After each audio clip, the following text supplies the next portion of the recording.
To be or not to be? That is the question.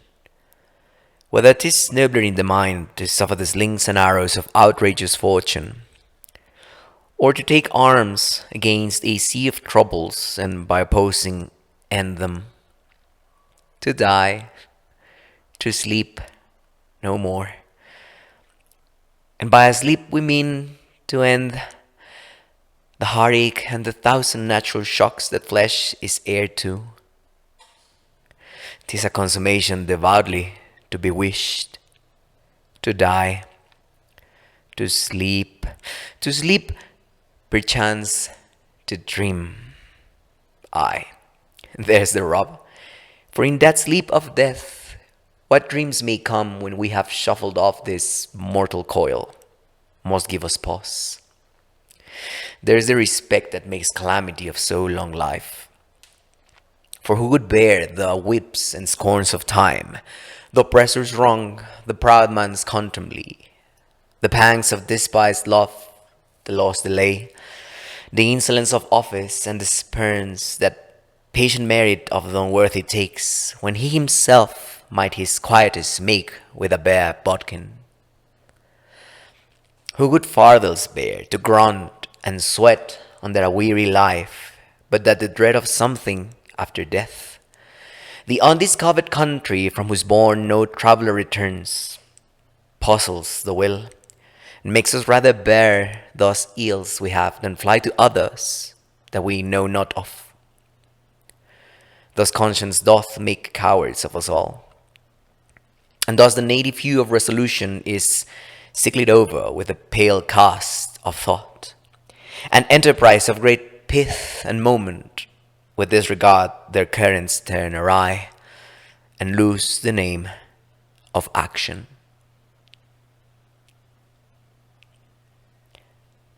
How many times can you die? How many times can you be reborn? How many times do you go to sleep only to wake up the very next day and find that not only the memories of yesteryear, but the ones of last month, last week, and yesterday are nothing but vague and strange hallucinations that you are not even sure actually, truly, really happened? Is that a good thing or is that a bad thing?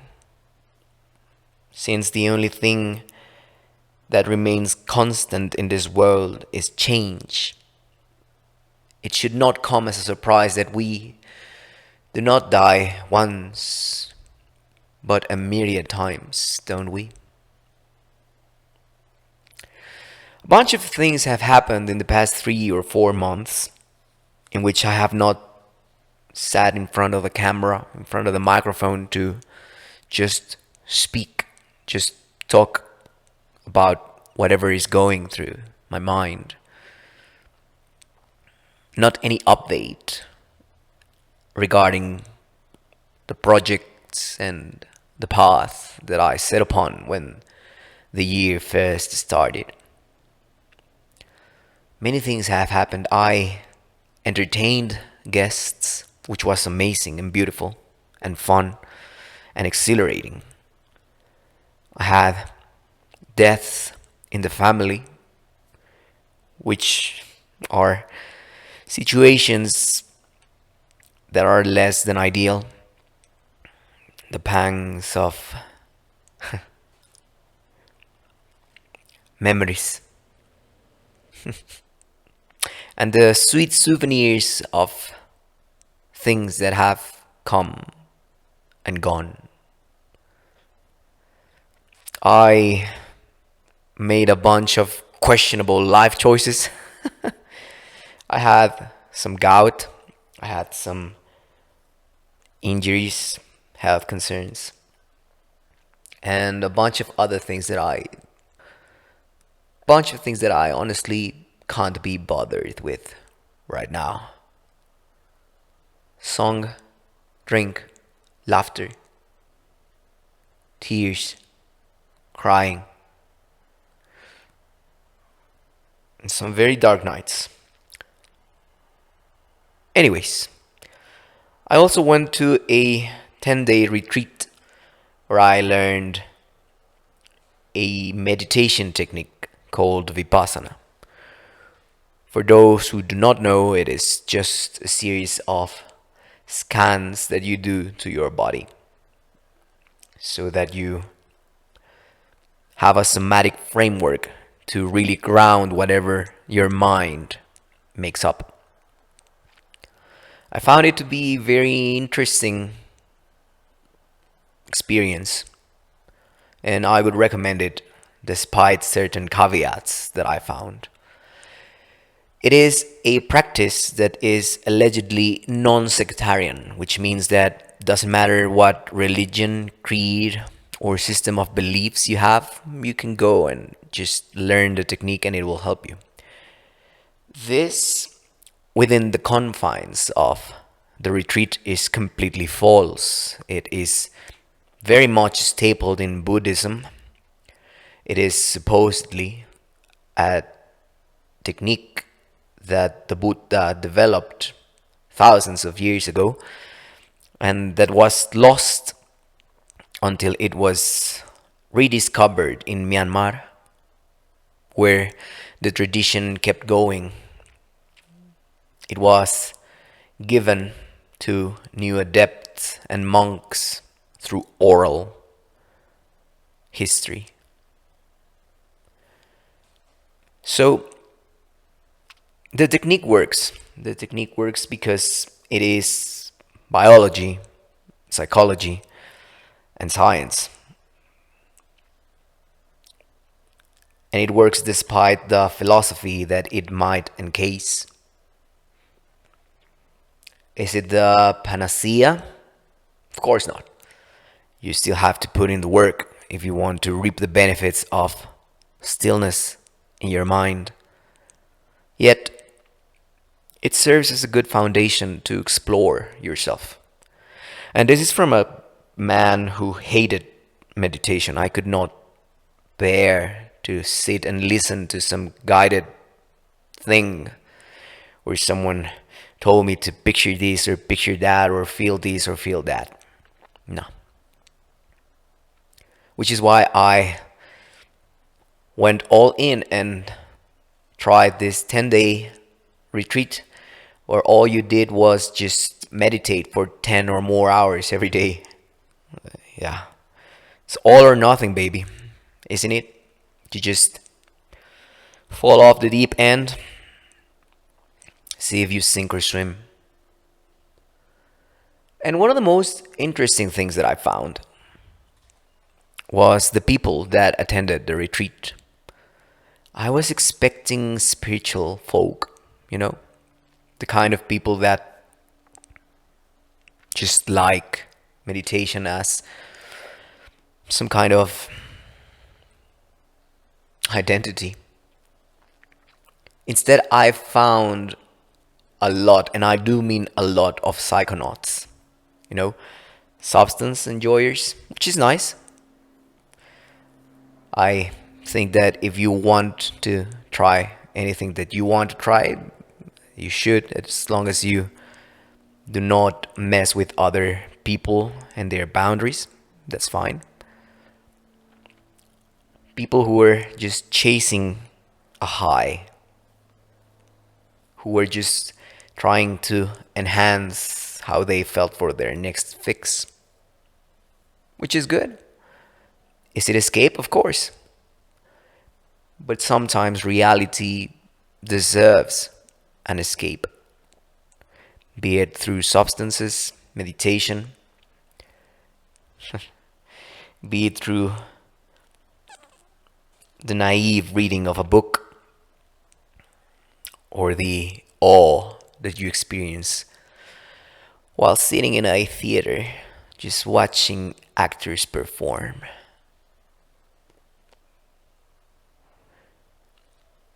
That was the vast majority, around, 70% of the people that attended.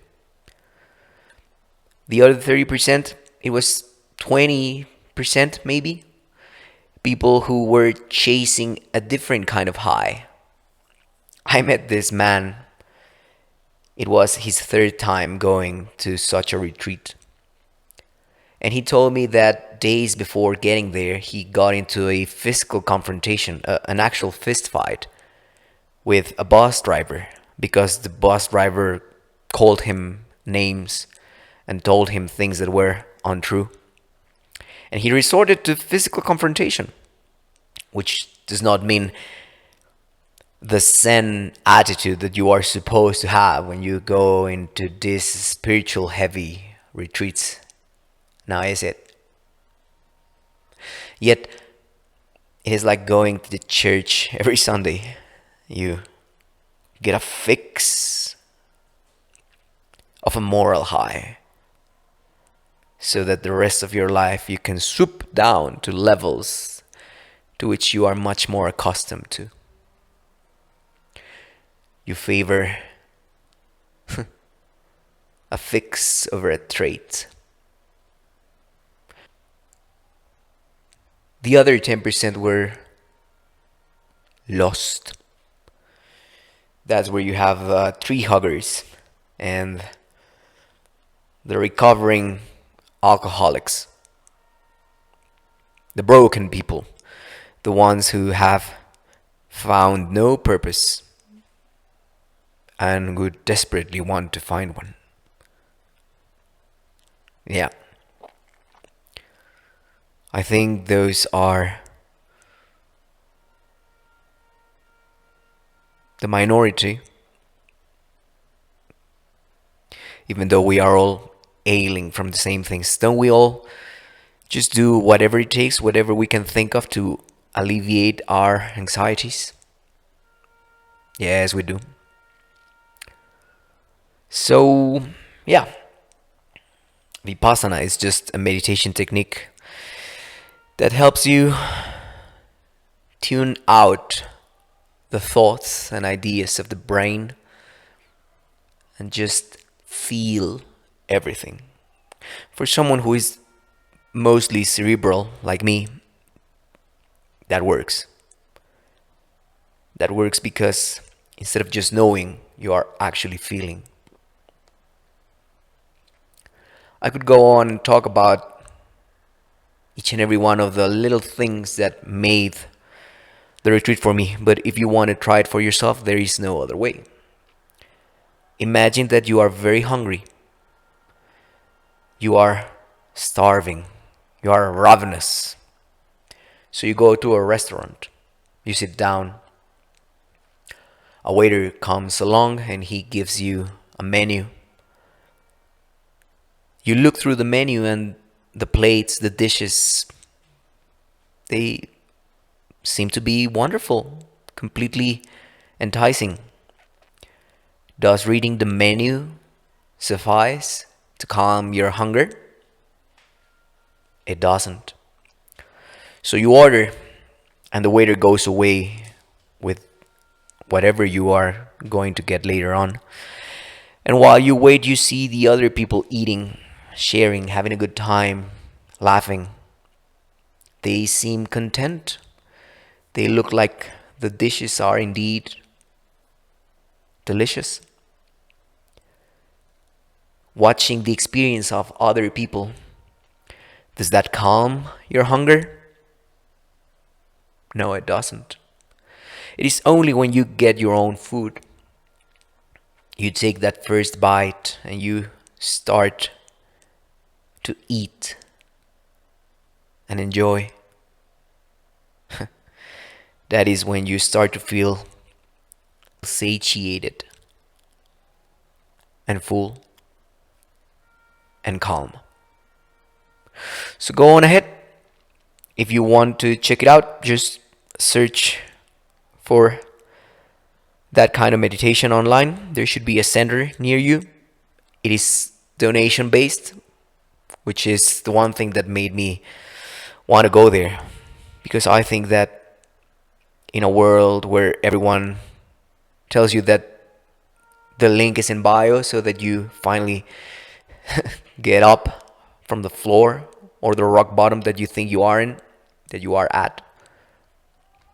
I think that's someone who lends a hand to help you pick yourself up and shows you a path that you may take to finally fully understand at least the moment where you are in life, because no one ever fully understands oneself, ever. I think that is something worth considering. So, yeah, quick capsule just to remind myself that I am still here and to be or not to be. Isn't that the question? I'll see you when I see you.